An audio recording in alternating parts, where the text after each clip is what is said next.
Welcome to the Late Late Show. I'm your host, TV's Craig Ferguson. Hey, thank God it's Friday, everybody. Thank God it's Friday. It's a great day for America. Thank God it's Friday. The whole Thanksgiving mess is behind us. We can get out and do our shopping now without getting trampled. All the sales are kind of dying down a little bit. I can finally hang out at the mall. Oh, I'm there 24/7, baby. I'm there, girl. Oh, no, you didn't? Oh, yes, I did. I love that food court. I'm practicing. How you do the American thing picking up? How's it going? Yeah. Damn. Anyway, in LA, the week after Thanksgiving is known as the start of the Oscar campaign season. It's Oscar campaign season now. Most of America has 4 seasons, you know, the usual 4. Los Angeles, 2. Oscar season, pre-Oscar season. Then this is a lovely time of year for us. We don't have chestnuts roasting by an open fire in LA. We've got the executive responsible for the last Zorro movie, his nuts getting roasted by an open fire. Yeah. Exec nuts roasting on an open fire. Kate Moss powdering her nose. And she's not the only one in this town, I'm telling you, girlfriend. Anyway, the studios are, not me though, you can tell by the fatness, I'm good. I'm pizza, man. Anyway, the studios are now releasing the serious movies this time of year. They release the serious movies to win the awards. You know, the kind of Merchant Ivory. Oh, Lord Percy, surely. Yeah. It doesn't appeal to me that much. I immigrated to get away from that, all that kind of, surely, your majesty, yes. Oh, no, yes. Sire, a messenger, really? I don't know if anyone in Shakespeare ever said, but they might have. I haven't read all or indeed any of it. Anyway, I don't go and see those movies. I like the movies with zombies. That's all I like, movies with zombies and karate. Or zombies doing karate, that's what you want.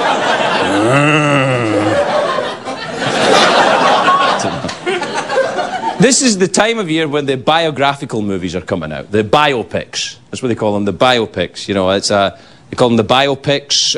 Situation comedies are called the sitcoms. Romantic comedies, rom-coms. Movies about the internet, dot-com coms, you know. Anyway, it's the biopic season. And there's a good one this year, Walk the Line, about Johnny Cash. I love Johnny Cash. I love Johnny Cash. Yes, indeed. But any man who you know, sings a song about people kicking and gouging on the mud and the blood and the beer, that's a song! That is a song! You would never have Johnny singing, oops, I did it again. You would. He would have done it once, bang, and gotten it done. He wouldn't have to do it again. Anyway, this year, it's about Johnny Cash. Last year was the biopic Ray. It was a heartwarming story about Ray Romano, a poor sharecropper son who overcame blindness and drug addiction to become a warm, fuzzy TV dad. Now, the Johnny Cash movie, Walk the Line, has been criticised by his daughter because she doesn't like the way the mom is portrayed, the first wife. Those biopics, though, they're always tough on the first wives. No, it's bad. Because the first wife is the one who struggles with the husband through the early days. You've got to give it up and, you know, and be a plumber. No, I gotta do my thing. And plumbing ain't it, woman.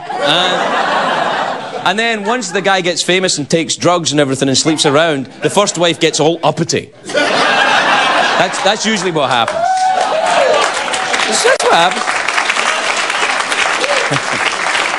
Actually, it's scary to think that someone might make a movie of your life. You know, it's scarier when you start thinking, you know, who would make it? Because, you know, what, you know, 'cause if this show ever takes off and there's one about my wife, my life, Well, you see, there's the thing. What if my ex-wife was the producer of the movie? What if both my ex-wives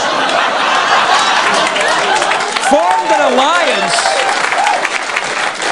Oh, my God. Can you imagine? They formed an alliance to make a movie about my life. God. The liar, the bitch, and the wardrobe. That's what it would be.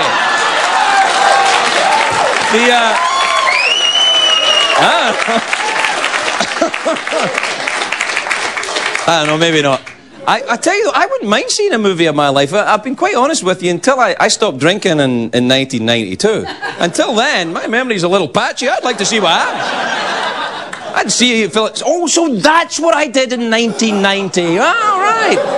That would explain the rash, I suppose. Oh, don't judge me. Do not judge me. It would, though. You'd have to think, who would you want playing you in your life? What actor would you want? For me, there's only one actor who can play the young me. Quite simply, Dakota Fanning. That's the one. Excellent Scottish accent. Eerie resemblance to me is... Oh, I was purdy once. And then when the older... The older version of me should be played with someone with a bit more gravitas. You know, someone a bit more, you know, Morgan Freeman, I think. He could do it. He could sell it, you know, he could say, "Hello, my cheeky wee monkeys." Be an Oscar in that. The best biography pictures, though, are balanced. They show the good side and the bad side of the person they're looking at. You know, the Amadeus, who was a good one. Chaplin was a good one. Bonaducci, that's what would you call a movie about Danny Bonaducci's life? I Snort the Line. Maybe that would be I Snort the Line.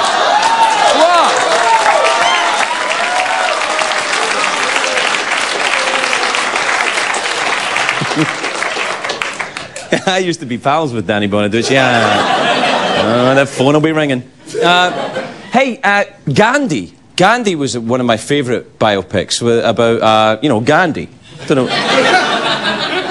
I don't think I know what his first name was. You know, Steve Gandhi, who was he was a very big Indian, you know, freedom man. But the movie Gandhi won a lot of awards, but it didn't show Gandhi's bad side. You know, it didn't show the crazy stuff he got when he got drunk and trashed hotels.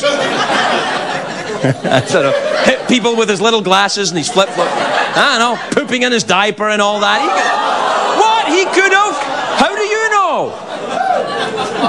Maybe not, maybe not. I admit, I'm speculating. I have no proof for that. But he could have. He was a wild man. Oh, I can't play by your rules, man. Don't try to tame me. I'm out of control.